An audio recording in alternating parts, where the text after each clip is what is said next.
Live, preparing to go live. It's now streaming. Are you recording? On Zoom, but yeah, everything will be recorded. Oh, okay, great. Yes, so here we are on Zoom. Are you recording? On Zoom, but yeah, everything. I'm going to invite some of my Facebook followers now to come and join us on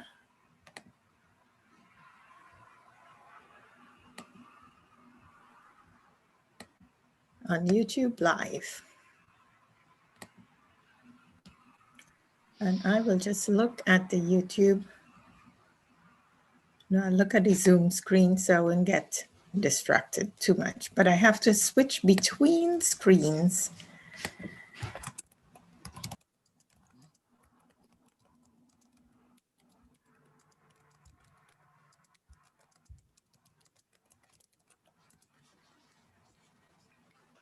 Right, now let me do the impossible and set up Instagram Live as well.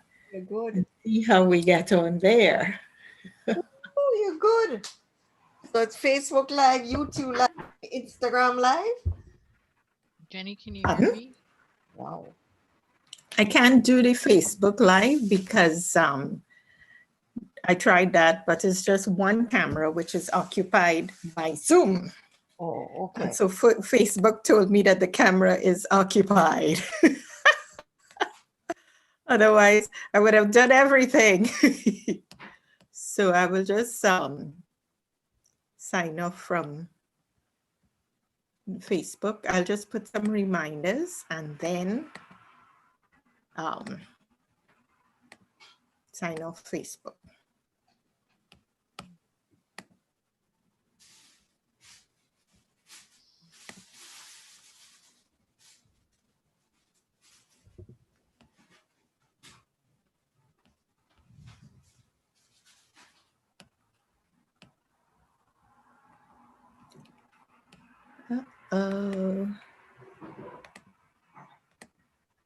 Now, it's not letting me leave a message.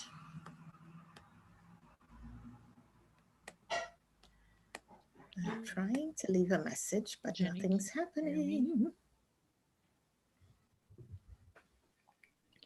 Jenny, can you hear me?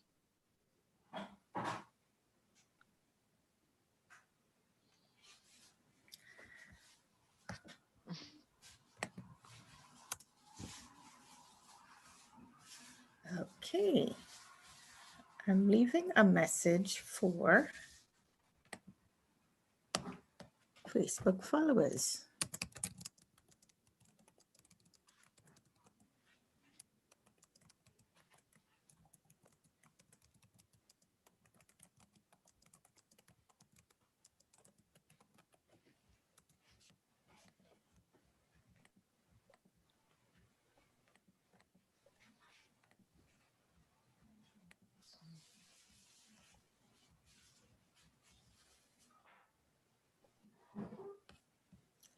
One more post and there we go in the event.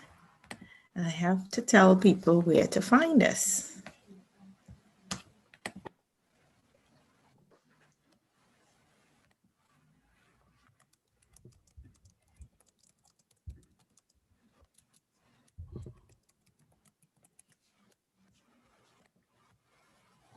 Jenny, can you hear me?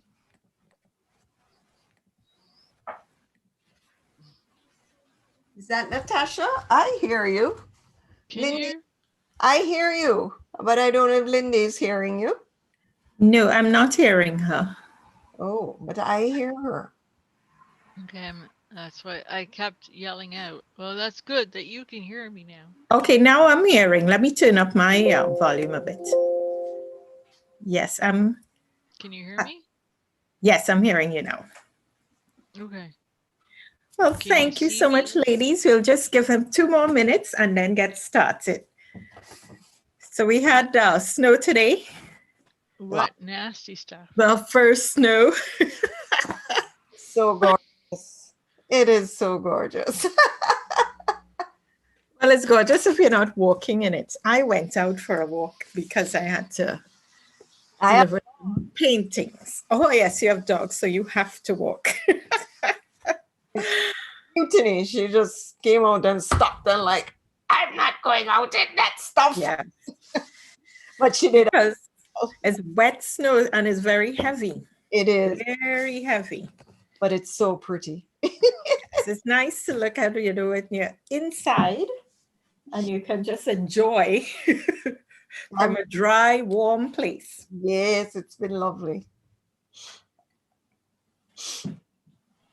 I didn't wear the right shoes, so my toes were soaked and cold. Oh no, I was properly garbed.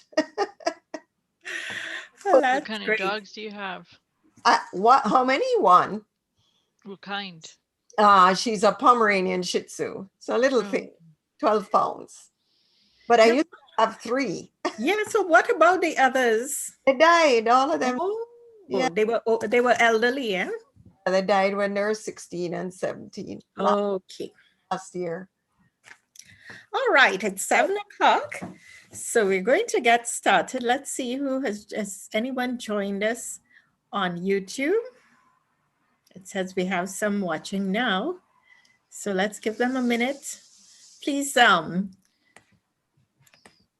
who you are in the chat box. I'm seeing that we have some visitors on YouTube. Well, let's get started. Good evening, everyone, and thank you so much for joining me this evening. In Toronto, we have wet snow and it's a bit cold, but that's okay because we had a fairly warm November, so we can't complain, right? Joining me this evening, I have Marguerite Orane and Natasha Vaney. So pleased that you can join me this evening for sessions that I call Jennylynd's Writers Collective. So for the past 4 weeks, I've been doing book readings from my memoirs and also inviting guest writers and authors to speak in the session. So what I always do is start with recounting all my publications so people can know all the books that I've written over the years. And I'm so excited because I tell people I didn't train as a writer, but I love storytelling. And so the stories just come out of me. The first book that I wrote is Escape from Ireland. I had lived in Ireland for 7 years, lived the life of an entrepreneur, which was very new to me. And when I moved to Toronto in 2011, I couldn't get Ireland out of my head, so I had to put it in writing. And so this was my first memoir. After that, I got a writing bug and I wrote Goodbye Frying Pan, Hello Fire.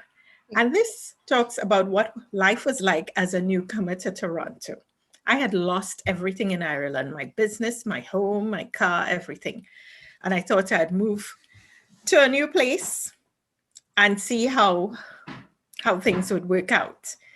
But it was quite difficult to settle as a newcomer in this city. And I'm going to be reading from this book this evening. Before Ireland, I lived and worked in Southern California. And the book Red Car, Long Legs talks about all the adventures in Southern California. I worked in the fresh produce industry and traveled a lot to Latin America. And so I will be reading from Red Car, Long Legs this evening. Now, as a Trinidad and Tobago expat, no matter where I lived, I would go back to the country of my birth. And this book, Derivé, talks about going back home to Trinidad and Tobago and all the changes that I noticed, taking foreign friends back home, going back home for weddings, funerals, all different occasions. And so this book is filled with stories about going back to Trinidad and Tobago.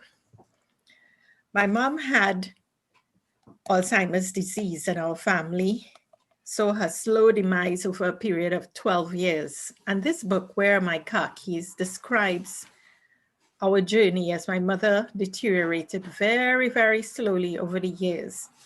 So this book I wrote as a form of healing. It helped me to recover from all the years of trauma, watching her trauma, and our family's difficulty in dealing with the situation. So where are my car keys?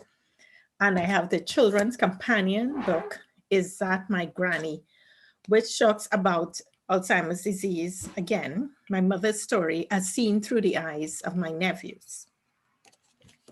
My most recent publication is fictional, and it was a joy to write. It was fun. Mrs. Somebody, what she did for that ring. And Mrs. Somebody talks about dating stories, stories that women have told me all through the years, some of my own stories too. So this was my first novel. It's all fiction, but a very interesting read. And you can get copies of any of my memoirs from my website, jennylyndjames.com/books, or they're all available on Amazon, books on Amazon, ebooks on Amazon Kindle. So what I'm going to do today is start with readings from Goodbye Frying Pan, Hello Fire. Then I will speak with Natasha Vaney. So about Goodbye Frying Pan, Hello Fire. Jennylynd James is a food scientist who worked in industry for many years in the United States, Canada, Ireland, and the Caribbean. While living in Ireland, she developed a range of Caribbean-style sauces and seasonings and ran a food business for 5 years. When the Irish economy crashed on the heels of a worldwide recession, Jennylynd decided to fold up the business and move to Toronto, Canada. Her tumultuous experiences while settling in Toronto have been the inspiration to create this memoir, Goodbye Frying Pan, Hello Fire. And I'm going to read the preface. I ran a business promoting Caribbean food as a new entrepreneur in the Republic of Ireland during the boom years that were called the Celtic Tiger. When the Irish economy crashed under the burden of recession, I decided to fold up my business and relocate to Toronto, Canada. My Irish experiences were profound, and I wrote the book Escape from Ireland to capture the essence of the unique adventure. However, nothing prepared me for the challenges of the initial years settling in Toronto. I had to start a new career with no Canadian experience. I had to rent a home with no references and accomplish many tasks like setting up bank accounts, getting credit when I had no credit history. This required complex psychological acrobatics to understand the new culture and what was considered acceptable. I battled with the extra pressure of providing for my family. Meeting other newcomers with similar relocation stories encouraged me to write about my trials. Understanding the behavior and skills required to settle and feel a sense of belonging in a city as big as Toronto is an ongoing challenge. Goodbye Frying Pan, Hello Fire describes the initial feeling of despair in moving from a bad situation in my former home to one that felt explosive and insurmountable. I wanted to share my struggles and successes with readers so they can be empowered in learning that you're not alone when you relocate. Through continuous perseverance, one can move on to creating a new life. So that was part of the preface. And I can see now in the chat box, has anybody, oh, Carol here from, oh, hi, Carol, good, you can join us. So please put in the chat box, anyone who's experienced relocation. Anybody? The trials and tribulations of relocation. Not an easy task. I'm going to read about one of the biggest concerns finding a job in a new city. Now, some people would find a job first and then move to the city of choice. I did the opposite. I moved first and then I tried to find a job. So that was quite tricky, to say the least. And I moved in December 2010 during the Christmas holidays. The big challenge after the holidays was to continue looking for work. I had sent numerous resumes out before arriving in Canada, but nobody would entertain the idea of recruiting anyone based in a foreign country. It worked fine many years before when people were recruiting foreigners and paying for you to come for interviews. But during the recession, hiring practices tightened up. I was told my resume was no good. My last job search had been 7 years before, and I was not aware of Canadian standards for resumes. I was sure they must have been different to other countries. I scouted the internet for anyone who could help me, anyone who could give assistance. In one of my many walks at minus 12 degrees Celsius to get fresh air, I spied a poster advertising a refugee center in Hamilton, giving assistance in resume writing. Was I a refugee in need of help? Was this service only given to refugees? Could I not find a job on my own without help? Well, the answers to these questions were clear. I couldn't find a job, and we were going to be poor and destitute as I plowed through all the savings I had brought from Ireland. I had a master's degree, a doctorate degree in food science from McGill, and a postdoctoral research fellowship. In addition, I had worked at least 15 years in the food industry, but I couldn't get an interview. What was I doing wrong? I had worked in the United States, the Caribbean, Republic of Ireland, and Latin America. I had spoken at conferences, audited food companies, I had written peer-reviewed publications. I dropped my pride and made an appointment with a counselor at a refugee center. The worst scenario, I thought, was that she would send me away and tell me that I was not a refugee. When I went to the center, I saw numerous posters of women from so many countries, all colors and creeds. I sized up a few women in the waiting room and wondered, what was I doing there? They all looked like they just arrived from far-flung places around the globe. The receptionist asked me to fill out a form, and when I was done, I had my meeting with a counselor. She was a young Asian woman with olive skin, a long ponytail, neatly dressed with a friendly face. I had put every academic qualification on my resume, and she looked at it. Should I leave my fate in the hands of this young woman? What could she possibly teach me, I thought. I tried to silence my doubts and open my mind for learning. She started asking me questions about my job search thus far. Nobody would invite me for an interview, I said, despite all the years of experience. She looked over my resume and finally said, some mistakes were there and I hadn't structured it properly. If the advertisement asks for 5 years experience, then you have to put the word 5 in your resume. But I have 15 years experience, I protested. Why can't I put that? Surely that should mean more.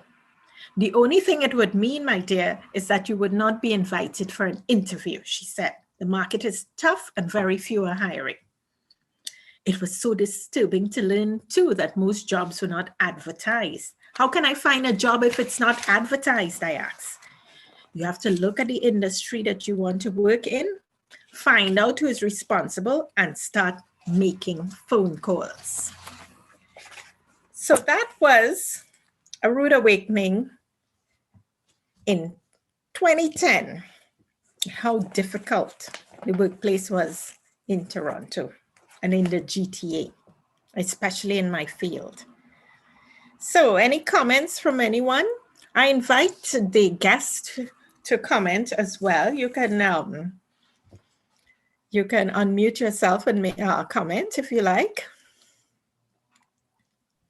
Oh, Lindy, I so relate to your story, and it is such a universal story. And I think we all tell it now with a sense of resignation, but also of triumph. I moved here with an MBA from Harvard Business School. Yes. I couldn't get a job. Can you imagine? Harvard Business School. Unbelievable. Years of experience. I had worked with, done as a consultant, worked with done projects with World Bank, IDB, CEDA, that's a Canadian International Development Agency. I've been contracted by one of the top consulting firms here in Canada, done an excellent job, they said, and nothing. Yes, yes, the mysteries. And so in the book, I really do cover that topic throughout the book, you know, using advice from many different people. Most of them said you have to dumb down to get the job because the hiring manager will not have your qualifications. Yes. They'll be jealous.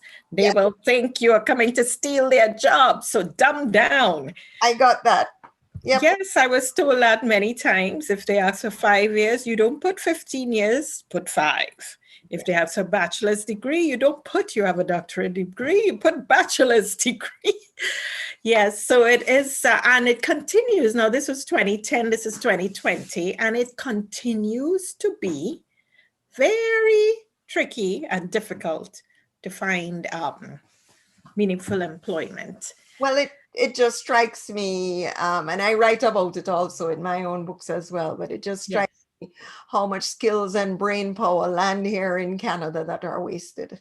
Yes, yes, it is true, because if all the people who are highly qualified arrived here and contributed meaningfully to this country, we would be fabulous, we'd be great, because a lot of the talent is squandered.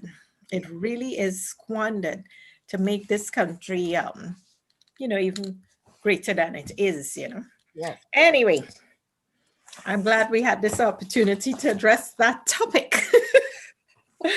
So, as I was plowing through my savings when I first arrived, I did the unthinkable for some people. And I'm going to describe that now in a chapter I call Blood for Money. Blood for money. As my savings continued to dwindle and full-time work in the elusive Canadian job market escaped me, I had to find quick ways to make money. A friend who I met in Dublin years before had moved back to Montreal, and we kept in contact all the time. When I called to explain my plight, she gave me a few ideas that helped. A lot of pharmaceutical companies pay volunteers as guinea pigs to test drugs and determine their side effects, she explained. You just have to look in the local newspapers and you'll see lots of studies advertised. Are you kidding me? Is it safe? I asked. Yes, I went a few times, she said. Some of the companies pay very well and the government doesn't tax the money. What would I have to do? I asked, hopeful of the prospect of earning some easy money while maintaining my dignity. If you're healthy, you will qualify. Just apply for a study and go and see. Sometimes you have to stay on site while they take your blood to do tests. They feed you very well. Consider it a holiday. So that was the advice that a friend gave me. So I went to the local newspapers, and sure enough, many companies around Toronto offered money for all sorts of studies. Healthy men and women wanted, ages 18 to 55. Menopausal or surgically sterile women wanted. The list went on and on. How was I going to bring myself to volunteer for one of these studies? I got the courage and called a 1-800 number that I saw in the advertisement. The person at the end of the phone took details like a robot: name, address, date of birth, childhood illnesses, allergies, piercings and tattoos. The questions were extensive. Can you please come in for a pre-screening, she asked. What did she mean by that? You have to come in for blood and urine tests. If you pass the test, you will be accepted into the study. And so it went on and on. I went through the screening, the pre-screening, and then I was accepted into a study. And so I'll tell you, it was a very strange experience. In the building, the pharmaceutical company housed people to do their studies.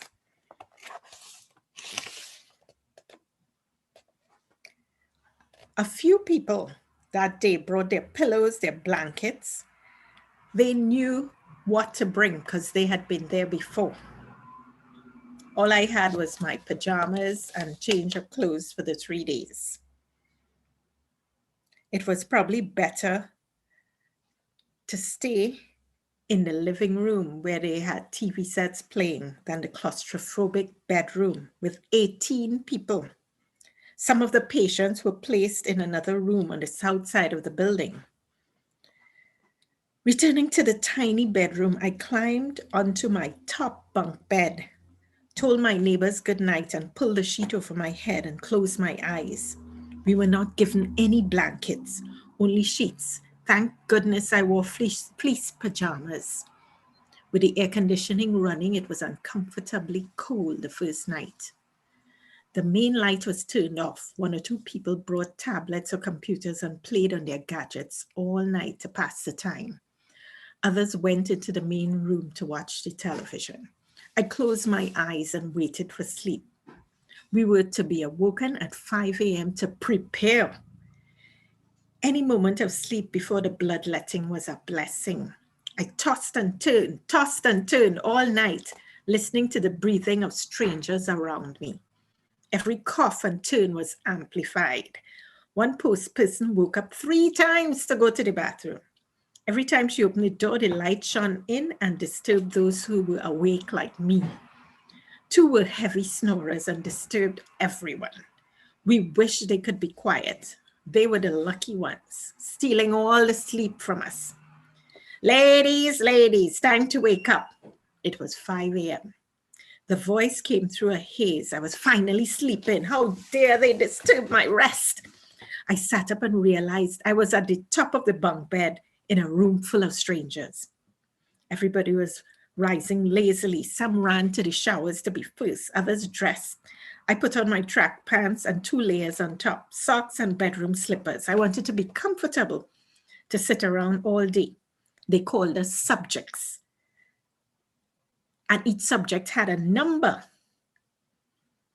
So each subject was called to put the catheter into the arm. When it was my turn, I went nervously.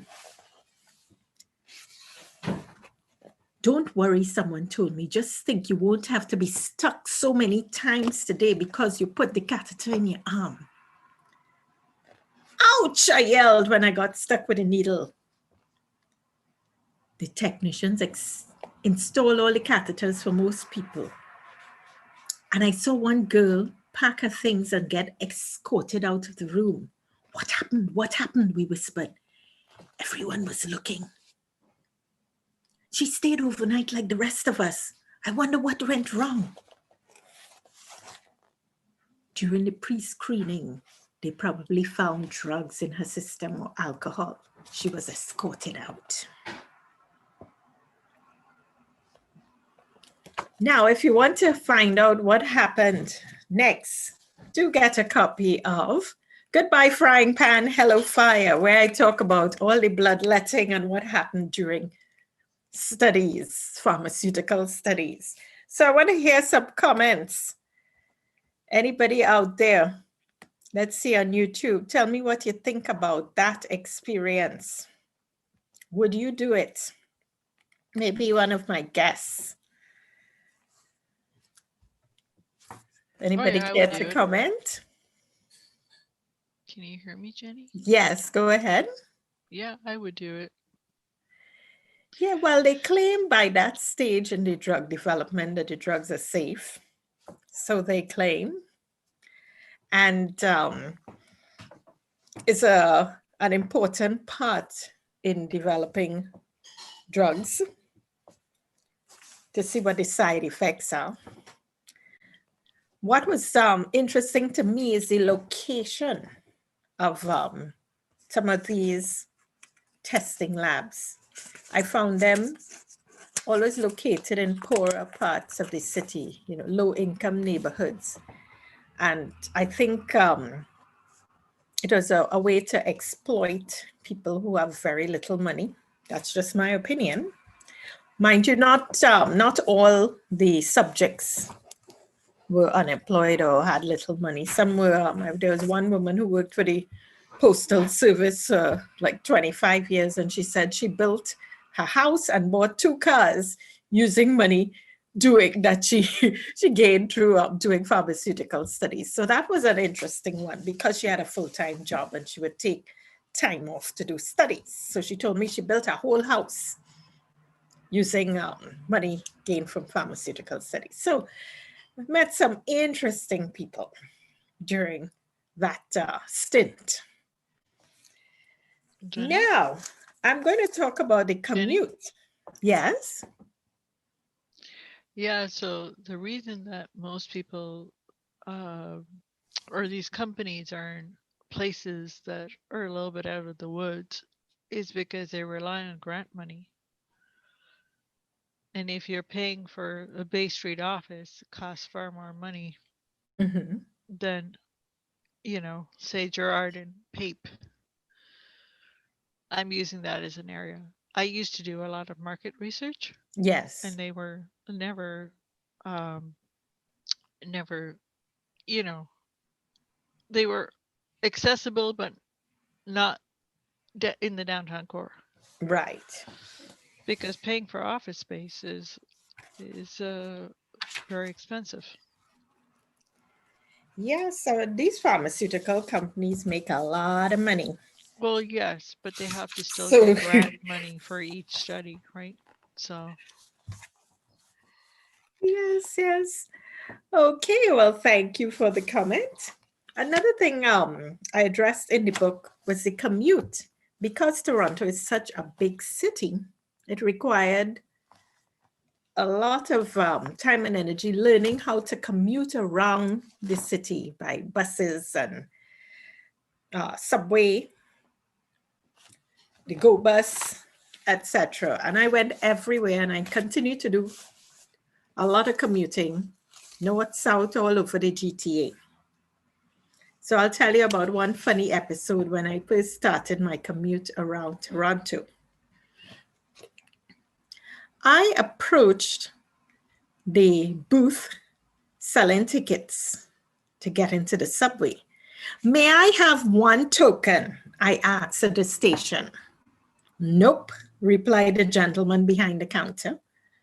I was taken aback by his response. He was a tall, skinny black man with salt and pepper hair. He must have been from one of the Caribbean countries, but I didn't know. I heard many accents as I wandered around the town that day. Wagwan, me see you for a long time. I assumed I could approach the counter and order just 1 token. What was he talking about? He smiled and pointed to the sign. What does the sign say, ma'am? Written in good size print was a list of package deals for tokens. It worked out cheaper to buy 3 or more tokens, according to the package deal, than to buy 1 token. No problem, I said. Here's a fiver, €2 and change. Euros, he said in a joking tone. You must have recently come from Europe. I did. I told him I explained that I just arrived from Ireland. I had euros in my subconscious, and the €2 coin just looked like the toonie, the Canadian toonie. Yes, I recently arrived from Ireland. I'm still getting used to your money here. Ireland? What on earth were you doing there? More than you can imagine, I told him. He dispensed the tiniest discs I had ever seen. They came rolling down a narrow, winding channel and stopped in a little well in front of me. Were these tokens? They were so tiny. I was afraid of losing them. What was I supposed to do with them? As if he were reading my mind, the man said, just take one, pop it in the slot over there, and don't forget the transfer. I said, transfer? What is a transfer? You get one of them at a red machine over there, and that way you can take a bus when you get out at the next stop. So as you see, I had a lot of learning to do because I knew absolutely nothing about the bus system here or the trains. Some more jokes on the train. It was only after 2 stops I realized I was heading north instead of south. After crossing over to the south platform, I was unable to read my destination on a sign. I looked up and down at the handbags on the train. My little old black handbag looked nothing like the other handbags that women use on the train. No matter what they were wearing, they all sported a Coach handbag. I saw big Coach bags, small bags, clutch purses, backpacks. No matter what belongings they were carrying, the brand name that year was Coach. Not only was I lost, but I missed out on the requirement to carry a specific brand of bag. Were these people wealthy? Why did they sport luxury brands? One woman carried a fluffy designer brand handbag as she entered the train. As I stared at the pink leather creation, I thought I saw 2 beady eyes looking back at me. It was the tiniest dog peeping out of the handbag, looking at all the passengers nervously. At first, I thought it was a toy, but he was real. He looked up at his mom for reassurance and then looked again nervously at the passengers. So those were some jokes I got when traveling on the subway for the first time. That and other strange experiences. Now I know, Natasha, did you grow up in Toronto? I kind of grew up around the world. Okay, around the world. Maybe But yeah, I've Marguerite, you been could tell me about your experiences when you first moved here then, trying to maneuver around the trains. Boy, well, fortunately, when I moved, I was very deliberate about where I was going to live. So I lived very close to a mall with a Loblaws, so I could walk there. Okay. I was 2 blocks from a subway station. So I got the subway okay, but it was the buses that I just could not get. And I recall my son we had to find an orthodontist for him. He was in the middle of braces moving from okay. And we found one out in, one was recommended by our orthodontist in Jamaica out in Scarborough Center. And I remember going out to being told that I needed to take the subway down to Bloor, take the subway across, then take the little light thing to Scarborough Town. Light rail, yes. That thing took like about an hour and a half. Yes, it does. And we're exhausted. Every Mhm. 2 or 3 weeks, the two of us had to trek to go and do this thing, only to find out that I could just have gone to Don Mills and taken the rocket. Oh, directly to Scarborough Town Center. Yes, instead of the changes and changes in the train. one vehicle, one bus. That's how we learn. So yeah, that is how we learn. But yeah, and interestingly, I would sit on the subway and I would see those signs about these drug trials, Yes. and I wasn't tempted, but I always wondered, Yes. oh, should I check it out? Yes. Oh, Yes. wonder what it's all about. Well, here's one person who did it. I'm still alive, still healthy. So I guess it was okay, but it was frightening Mhm. at first. But you meet the regulars who have been many times and they reassure you. They know who is good at drawing blood and who isn't. So you get stories from the regulars. It's an interesting subculture. I call it a subculture because it goes on all the time. And there are people who know a great deal about it and all the different companies, etc. Interesting subculture in this city. I'm sure there are many others. Okay, thanks for your comments. And now I'm going to read one more passage from the book and a section on commuting again, an incident that happened on the subway. The train was full to capacity and people tried to squeeze into any small crevice they could find. Unfortunately, some were in the doorway and knapsacks got caught as the doors closed. We had to squeeze in even more. Departure was delayed for a few more seconds as the angry commuters heaved silently. We finally began the slow crawl northbound and stopped at Rosedale Station. Very few got in, very few got off. However, so many really wanted to squeeze into the train again. All standing passengers readjusted to let in the trickle of new passengers. I was holding onto a metal pole and had to turn around and find another part of the pole to hang on to while staring at the back of a tall man's head. How long could I enjoy this view? I asked myself. I would have to shift in another direction at the next stop. We are experiencing signal problems at our North York station. That was the noise from the loudspeaker.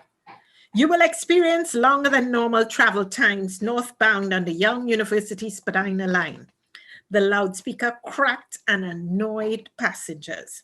Not only were we packed in like sardines, but we were forced to listen to the awful noise of a loudspeaker delivering bad news. This train is stopping at Summerhill Station. Please take all your belongings as you leave the train. Again, very few people left the train. Between Davisville and Eglinton Station, the train stopped. We were stuck underground. There was no announcement at that time, no movement, just silence. Nobody spoke. I looked out the window and saw a dark wall. We waited for what seemed like an eternity. It was at that point that I felt my heart jump. The carriage was stuffy, even though the air conditioning was working and cold air was blowing to cool down. The train was overcrowded, so we were not cool. What if we didn't move again? What if the lights went out? What if people panicked? We would all be crushed.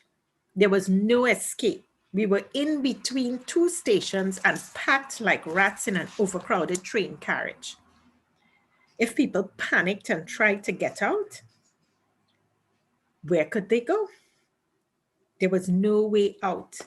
I almost began to cry. I felt like collapsing to the ground as my knees buckled. And to find out what happened next, get your copy of Goodbye Frying Pan. Hello, Fire. So I'll end reading from Goodbye Frying Pan there. Has anybody experienced being stuck in between stations on the train? It's not a nice feeling because there's no way out. Let's see. Diane Grant said, yes, the TTC buses, they are something else to deal with. Well, thank you, those who joined us. Now I'm going to ask Natasha to say a few words about her writing process. We're going to end it with the Goodbye Frying Pan. And I would invite Natasha Vaney to tell us a bit about herself and her writing process. So Natasha, would you like to tell us a little bit about yourself? Sure. And how you started writing? Well, I actually grew up in High Park area. From the time I was 8 years old, my parents traveled for work, hence my, grew up around the world. But I've been here since I was 8 and went to school in the High Park area. And the reason, how I remember when I was old enough to use public transit, because we were chauffeured everywhere as kids, is remembering, this is Young Street, like 30 years ago, Yes. when things were really different. Remembering the Bay Tower was always north, and when Dundas Square completely looked different. So remembering like certain icons, Yes. like if you were on the street. And the city has certainly changed in the last 40 years. So at one point my dad worked at the Gold Royal Bank Tower. I remember navigating the underground. Okay, so Yeah. tell us a little bit now about your writing and what sort of writing you do. So I worked in the corporate world for many years. I used to be in a travel agency, but a corporate travel agency. So I used to write RFPs, and also worked in the IT. So I used to write script and technical writing. About 12 years ago, because I had traveled intensely, friends of mine had been encouraging that I start displaying some of my photographs.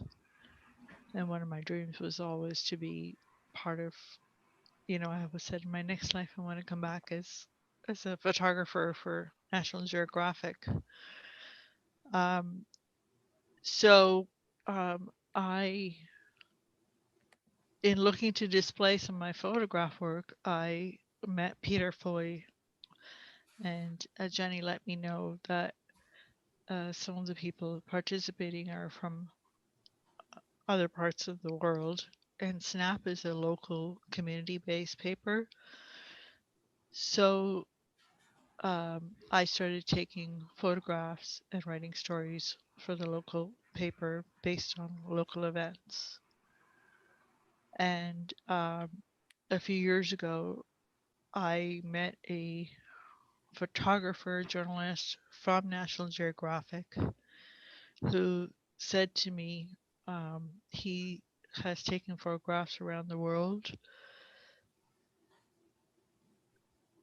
If I'm not on platforms like Facebook, that I can, compete with the Trumps and the Kardashians of the world, so that I can advocate for climate change and the extinction of other species. So that encouraged me to creating Natasha Vaney Rants.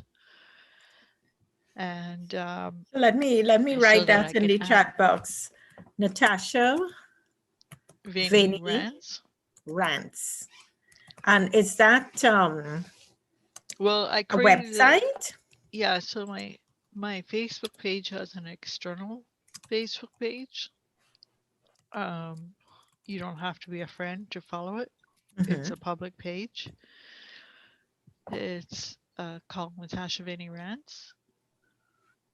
And so I blog on articles, everything from climate change to, you know, our indigenous populations, um, to different science, um, to science, because that is my background, actually, ironically, Jenny. um, when you talk about food science, I was trying to become a dietitian. Um, so my background is chemistry, biology, physiology, and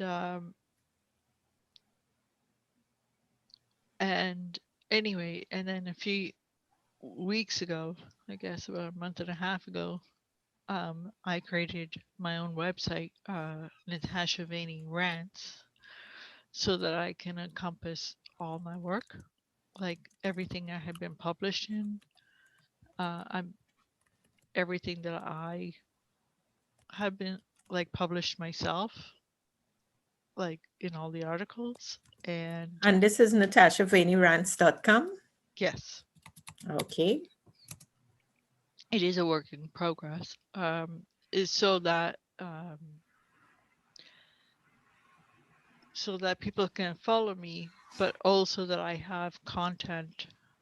Like I published an article on Amazon earlier this year, and a friend of mine said, "You have no, uh, you know, you don't know what Amazon will and will not do with your work." So this gives me full control of the content. Um, I mean, I'm not writing books as when I first met Jenny. I'm only writing short essays at the most, articles, and um, but one of the things that has changed in the last decade, I wanted to point out, is that journalism has changed, and journalists are the recorders of history, and most journalists are freelance. Even National Geographic, that used to pay journalists like be on staff, are now freelance um, journalists. And Yes, so now, Natasha, thank you very much. We are going to have to pause there to continue with the program, but I do thank you for contributing. And I've put your website in the chat box on YouTube so the listeners can have the opportunity to go to Natasha Vaney Rants and read some of your essays. So thank you so much, Natasha. thank you. And I'm now going to go back to book reading. So I'm going to continue with the book, Red Car, Long Legs.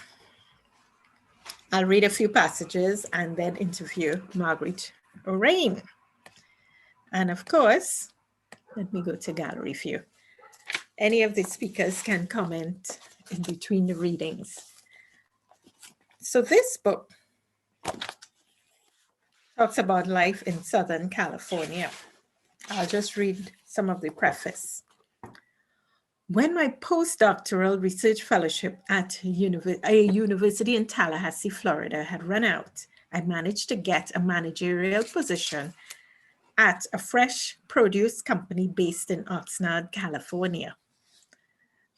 I was recently divorced with a toddler at that time and determined to start a successful industry career. Moving to California provided unique challenges such as first-time home ownership, and learning Spanish to communicate with staff. My responsibilities took me to Mexico and throughout the United States, participating in industry conferences and auditing growers. This exciting career was punctuated by the search for love, with many episodes of dating. Romance in California, however, proved as fleeting as the population that ebbed and flowed. Joining an organization for single parents helped me to find new friends and people with whom to socialize. It was a materialistic society with many hoping to become famous in Hollywood. A person's worth was evaluated by his zip code and the type of car he drove. I bought into the hype and moved to Westlake, California. As my skills increased, I moved on to a more senior role at a multinational company. I enjoyed the corporate company culture of private aircraft travel to remote locations in Central and South America. And I ate my way around Latin America, experimenting with exotic dishes.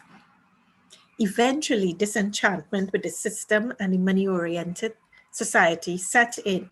I became restless with the inability to find a suitable life partner. It made me question whether the grass was greener in another land. And that is how I decided to move to Ireland. So that is just a synopsis of the book. And what I'm going to read is how I became a first-time homeowner in Southern California. I had been staying at a motel when I started the job, and I had to get out of the motel and find somewhere to live. Instead of renting, yours truly decided to buy. So during my first week in town, I decided to call a real estate agent whose mature face smiled back from a sign in front of a house. Sam was tall, middle-aged, well-groomed, with salt and pepper hair. During my lunch break the following day, we met to view a 2-bedroom house in Oxnard, California. I told him about my recent move from Florida and about wanting to buy a house right away. And also I told him I was living in a motel. This first-time buyer was in need of advice, and he was very kind and obliged to be of good service. He took me under his wing and became an amazing resource for the weeks ahead. He may have felt sorry for me and became my substitute father. Sam set up an appointment to visit his friend Mike, who worked for a mortgage brokerage and escrow company. "What's an escrow company?" I asked. He knew I was totally green and had to become knowledgeable on home buying in a hurry. Mike's office was a one-stop shop for all home buyers' needs. He asked me to return with a job letter showing proof of salary. The next day, I was at Mike's office completing a host of application forms. "You can't buy a home until you're pre-approved for a loan," he explained. "We need to know how much you qualify for before you can go shopping." Mike completed the application for the mortgage loan, and in filling the profile, he put white, male, US citizen. "But Mike, that's not correct," I said cheerfully. "Don't worry about it. I know what I'm doing. Just sign here, sign there, and sign there. Your salary is high enough, so I know you can pay." It was a rude awakening for me about how the profiling of people for mortgage loans worked. So, listeners, what do you think about that? And how I got onto the property ladder? And how my application form was rigged? Any comments? Any comments? Let me see. Anybody on YouTube cares to comment? What year was that, Jenny? That was, let me think, 1999.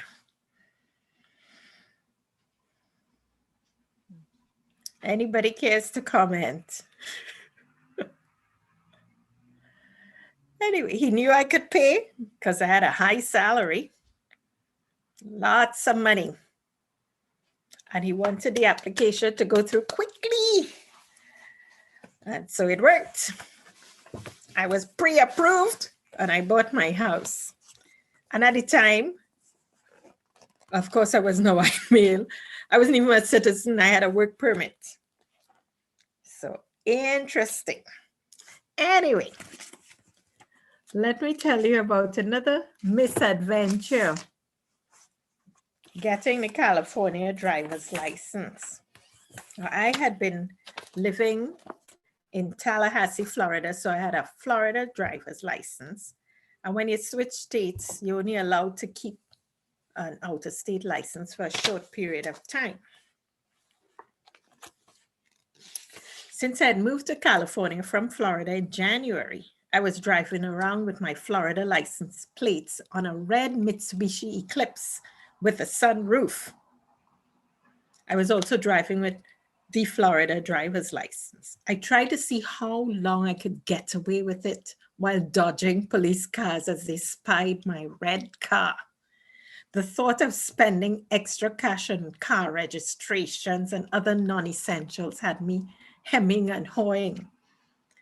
I decided if the police stopped me, I could always pretend that I didn't know that I was supposed to change. Unfortunately, with a red sporty car, I always attracted unnecessary attention. And one day, I was stopped by a cruising police officer.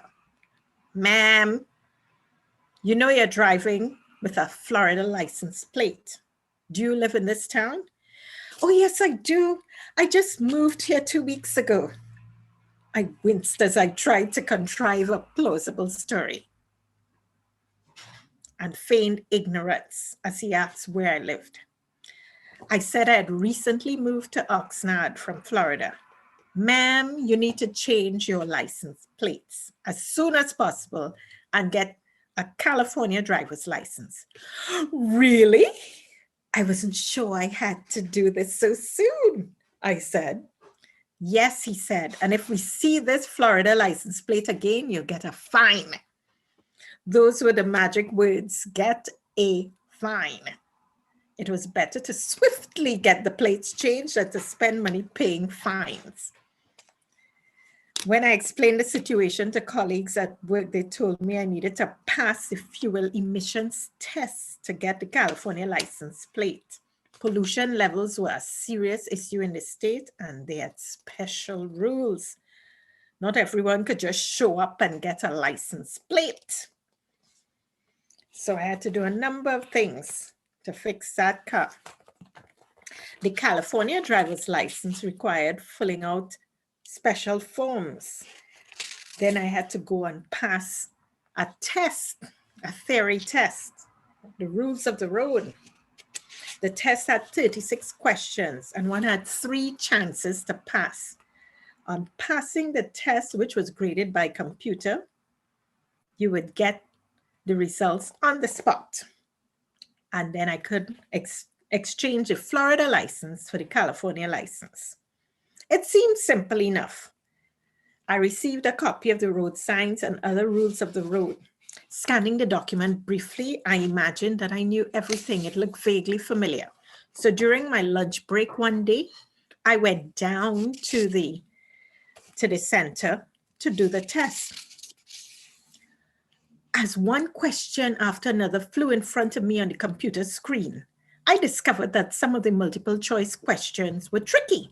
In addition, I could not remember what I had seen in Florida and what was new in California. I was guessing one question after the other, and the future looked bleak.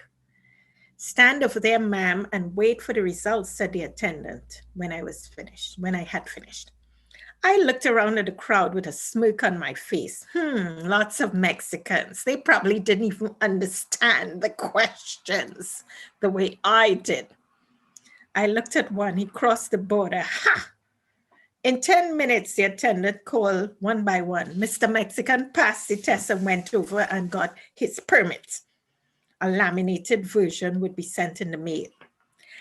Jennylynd James. She mispronounced my name. Why did everybody mispronounce my name, I thought. As I came to the counter with confidence, she said, "You did not pass. We allow you 2 weeks before booking another appointment for the retest." What? Is this a mistake? I've been driving for at least 15 years. I knew I hadn't studied for the tests, but I thought I had passed. I hung my head in shame and said I would call for an appointment. Next, she called the next person. So, what do you think about that? I assumed I knew the rules of the road and I didn't have to study. I was laughing at everybody else. And sure enough, they passed and I didn't. So it was a lesson well learned.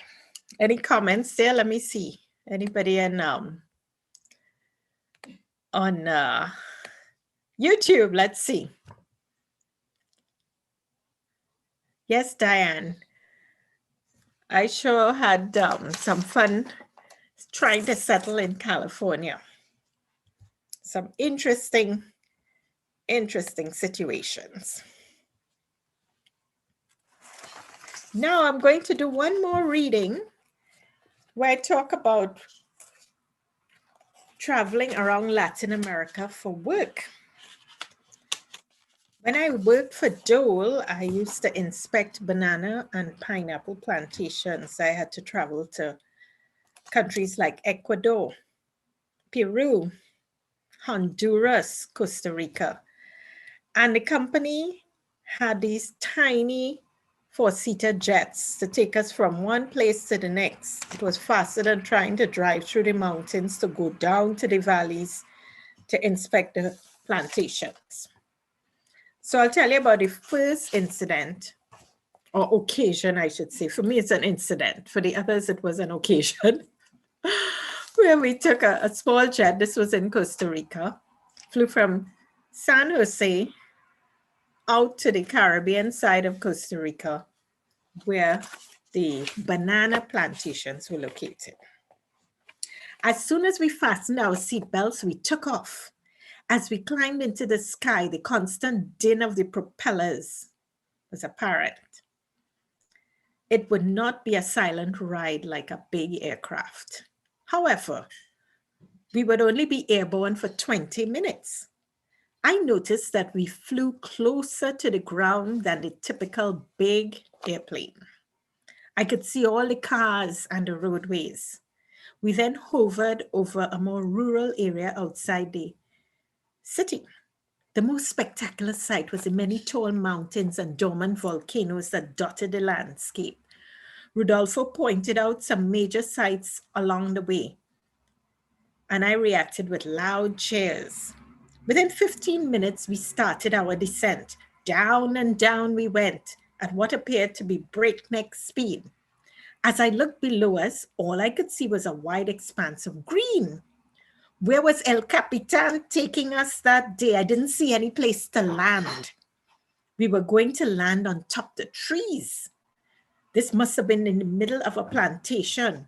I started to panic and I tried to take deep breaths. The man must have known what he was doing. Why was I panicking? Feeling a little sick because the descent was rapid, I tried hard to see and look if I could find a landing strip. We were coming closer to the trees. It was all banana trees, closer and closer.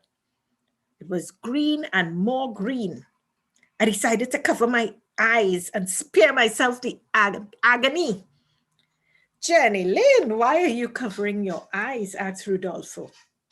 I shouted, "I can't look. He's going to get us killed. I can't see where we're going to land." Before I could say another word, we hit the ground, moving forward on a dirt landing strip. I knew we were still alive, and only then could I exhale and unblock my face. Rodolfo, the other manager, was looking at me, the mad woman who arrived from United States, and I was defending my actions. "Well, it's my first time in a small jet. What do you expect?" I wiped the sweat from my brow, looked around, and tried to regain composure. So that was my first time in one of these teeny tiny jets flying to the banana plantation and completely freaking out because I just couldn't see the landing strip and we were just going towards the trees, the treetops. So what do you all think about that adventure? Marguerite, Natasha, anybody? Probably really scary. Um, Probably was very scary for you.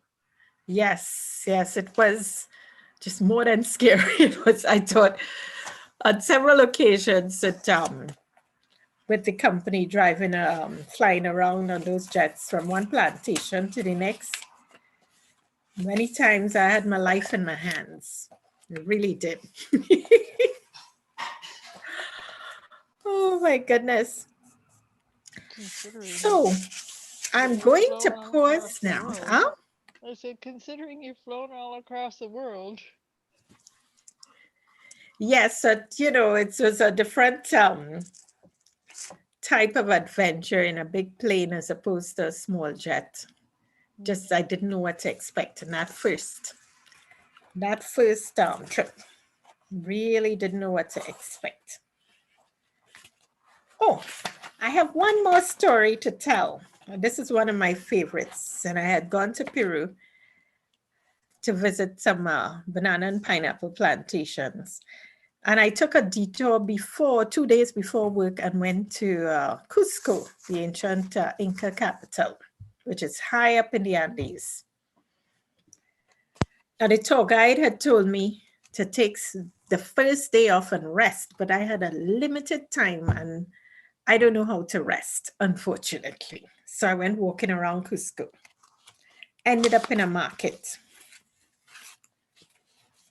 I bought a few items in the market and realized my head was spinning. I had to sit down. The only problem was I was in a strange market where everyone spoke Spanish. Una silla, por favor. Please give me a chair. Somebody, please help. I screamed. I was about to collapse as the space revolved around me. A man saw my distress and brought me a chair. It must have been a common sight, collapsing tourists suffering from altitude sickness. I sat there for a while and watched the world spin as I caught my breath. What little was available. Are you okay, lady? He asked. Yes, I'm fine. I'm fine, thanks, I said, gasping for breath. After about 15 minutes, I felt strong enough to move. However, I also realized I was hungry. It was a long time since dinner the night before. I walked to the nearest restaurant, which was 2 doors down from the market, and sat down again. The place was empty, but they were open for business. I looked at the menu in a daze while translating into Spanish. I then ordered a light soup. My stomach may not have kept down any heavy meal. As I chat with the waiter, I told him about my altitude sickness at the market. He suggested that I take a rest that first day. Everyone was suggesting that I take a rest. As I finished my soup, an indigenous woman walked in from the street and spoke loudly with all the waiters. She also greeted me vociferously. I didn't know what she said. She carried a tray covered with a white cloth. The waiters started motioning to me to taste something. Cooey, cooey, they said in chorus. What? I had no idea what they were talking about. Everybody knew I was visiting from America. Cooey, cooey, they said again. Trátalo. Just then the woman removed the white cloth to reveal what looked like 6 big barbecue rats. Their eyes and teeth were looking at me. Cooey, they said. Asked me to try it. I looked in disgust at the creatures and they smiled back at me. No gracias, nada para mí. I wasn't going to taste the ugly looking critters, not for love nor money. She did not accept no for an answer. The woman took her grubby fingers with nails full of dirt and broke off a piece for me to taste. By that time, all the waiters in the restaurant were at my table, looking with delight and egging me on. I looked at her fingernails and remembered all the food safety practices I was preaching to people on the farms. Wasn't I in Peru to do inspections, food safety inspections? If the altitude sickness didn't kill me that day, the cooey or her dirty fingernails were going to finish me off. To find out what happened next, get your copy of Red Car, Long Legs, Adventures in California and Beyond. And you can get copies of all of my memoirs at jennylynjames.com/books. They're all available on Amazon. And if you prefer the ebook, Amazon Kindle has all my memoirs. So thank you very much for listening. Now we're going to turn it over to our guest, Marguerite Orane. Marguerite, come on in. I'm right here, Lindy. Yes, thank you, Marguerite, for joining me this evening. So tell all the listeners a bit about yourself and what you do. Ooh, well, I now live in Toronto, but I'm originally from Jamaica. I moved here in 2009, and I have my own coaching and consulting business, specializing in joyful leadership and strategic planning.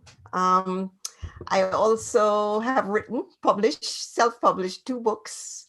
The first one, Free and Laughing, Spiritual Insights in Everyday Moments. I did that in 2007. It was a birthday gift, 90th birthday gift for my mother. Oh, and it came from my blogs. I've been blogging since 2006, and I couldn't figure out what to give mommy for her 90th birthday. And then I said, oh, I could write a book, because I realized I had all the content. yes. And so I sat down one weekend. There actually was a tropical storm in Jamaica that weekend, and I went through all my blogs and I pulled together this book and I gave it to her, and it was a wonderful experience because she just couldn't believe that there was a book dedicated to her. I had a big launch in Jamaica. The Governor General came with a day party, and then 4.5 months later, she passed on. So it was, oh my goodness. It was just I'm perfect. so happy she was able to see it. Tell us the name again. Let me put it in the Free and Laughing, Spiritual Insights in Everyday Moments. And so it's a series of sort of vignettes about various aspects of my life, and just sharing some of the insights I've had, and just, similar to you, like those everyday moments that sort of pass you by and you think are inconsequential, but there's always a lesson there and always an experience. And I've also discovered from publishing my books that there's always something that can help someone else, which I'm always grateful for. yes. Then I moved to Toronto. No, I was just putting it on the YouTube channel, Free and Laughing. Then I moved to Toronto in 2009, and like you, went through the whole drama with being a newcomer. Yes. Which now I laugh at. I'm like, oh my God, you people, really? And I write about it also. Yeah. And one of the things I did do, I said, well, since I published a book, now I need to go and learn how to write. So I did a certificate in creative writing at the University of Toronto. And I had to do a final project, and the final project was it has to be a minimum of 22,000 words. And I said, well, if I write that amount of words, I'm going to publish the book. That's right. 2018, I published this one, Forget It, What's the Point? Letting Go and Claiming Joy. So as you can see, the thing that goes through my books and my life and my writing and my work is this whole thing about joy. That is my life's work, to bring joy wherever I am.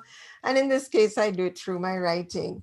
I think this book is actually, it was interesting. This was a harder book to write, because with the first one, I had a deadline. Mommy's birthday was the 29th of December, and I just had to get it done Right. in time.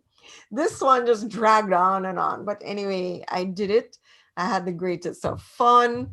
I launched, and again, it's more vignette stories about my life, and again, the lessons that one can learn. And you know, you get so much. You never know how much you're really helping people with your writing until somebody just gives Yes. you a note and says, you know, I read this, or I was having a bad day, and I remember this chapter, and I remembered what you said, and you know, and you just say, you know, it's all worth it if it helps even one Yes. person. And in fact, I actually had someone years ago, she emailed me and she said, you know, you saved my life. I'm like, what? She said, yeah, your book, Ooh, Free and Laughing, saved my life. I'm like, okay, whatever. So you never know when you put your word out excellent. how it may help others. Yes, yes, definitely. Because it may not happen immediately, but you know, in time to come, somebody will pick it up Yes. and read it. That's why it's very good to promote the book continuously so that people know that it's available. So tell the reader and the listeners where they can find your books. Amazon. That's Okay. my books are available. They're available in print as well as Kindle. Kitty. I like the print version because Yes, yes. The print versions are nice. I tell people, you know, they can't get rid of hard copies yet. It's nice for taking notes, especially with your type of book, you know. It's good for taking notes, yeah, writing examples in the book, if possible. So getting a hard copy is really quite useful, especially for motivational books. print is not dead at all. And Yeah. in fact, there's been a resurgence of print. They thought by now that print would be dead, but people still, you can't curl up. I find it hard to curl up with a Kindle, but you can curl up with a book. With a book, And exactly. the way my books are written, you don't have to read it from beginning to end. You can just pick it up, open it up, find a chapter that works for you, and Right. read it. It speaks to you. So it's very helpful in that way. Yes, yes. I am, as I said, I'm a leadership coach and a strategy consultant. And although there are a lot of things in the book as well that I use and I make reference to in terms of my leadership training and my coaching, because, everything, Lindy, and you speak to it so well in your own writing, everything, single situation in your life has a lesson. And Oh, that yeah. lesson it's not just a personal lesson, because you are a person when you go into a workplace, for example. You're a human being. And some of these experiences, the lessons that you have, the lessons that you shared, for example, about perseverance and that type of thing, play out in all areas of your life, Yeah. so that you can actually use these stories. And I actually recommend that everybody write their own book, even if you never publish it or you only publish it and share it with your family.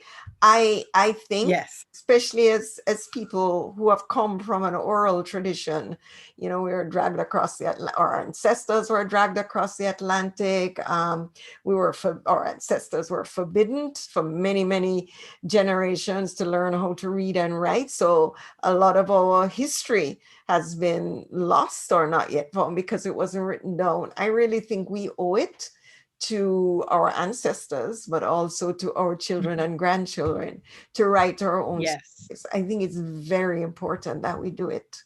Yes, I certainly agree with that. And that's why I've documented different aspects of my own life Yes. that I found quite interesting and not just out of the ordinary, really. And I have so many ideas and not enough time to do some more writing, but I'll find the time, because I haven't even spoken about early childhood, growing up in Trinidad and Tobago. I've never written about that. And but the ideas come to me all the time, you know. So maybe one day I'll sit down and write about Yeah. what life was like growing up And in Trinidad and Tobago. you don't shit. And with self-publishing like Amazon, you can do a few copies, give them to your children, and they love. Yes. My mother, she wrote her memoirs, her childhood. Yes. Gave it to us three children. Gave it. This was before, you know, printed it out and got it bound up and gave it. Yes. And then a most beautiful experience happened a few 3 or 4 years ago. My uncle, who was her youngest brother, he passed on here in Canada, and my aunt asked me to do the remembrance. Yes. And there was such a beautiful thing. So what I did, I actually took what Mommy had written about him in her book. Right, in her memoir. My own memories of him. So it was as if, and now Mommy had already passed on. Yes. It was as if I was co-writing this with Mommy, and it was such a beautiful and touching experience to do that. Yes. And I wouldn't have been able to do that if Mommy had not written down her memoir. Exactly. Did you say her birthday was December 29th? Yes. My mother's birthday was December 29th. Can you imagine? What a coincidence. Oh my gosh.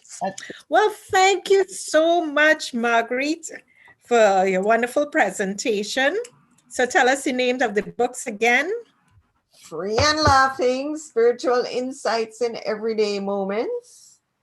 And Forget It, What's the Point? Letting Go and Claiming Joy. And I should point out that the foreword was done by no other than Archbishop Desmond Tutu for this one. Oh, now that's a special book to get for your Christmas shopping. Well, and all available on Amazon. Absolutely. Yeah. Right. Well, thank you so much, listeners, for joining us this evening. Don't forget, my books are also available on Amazon. So if you go, you just search for Jennylynd James on Amazon, all the books pop up. And you can also read about my publications at jennylyndjames.com/books. Thank you so much for joining me, Natasha, Vaney, and Marguerite Orane. And thank you for those who joined us on YouTube this evening. Have a blessed week, and we'll see you next Sunday. Bye, everybody. Bye. Bye-bye.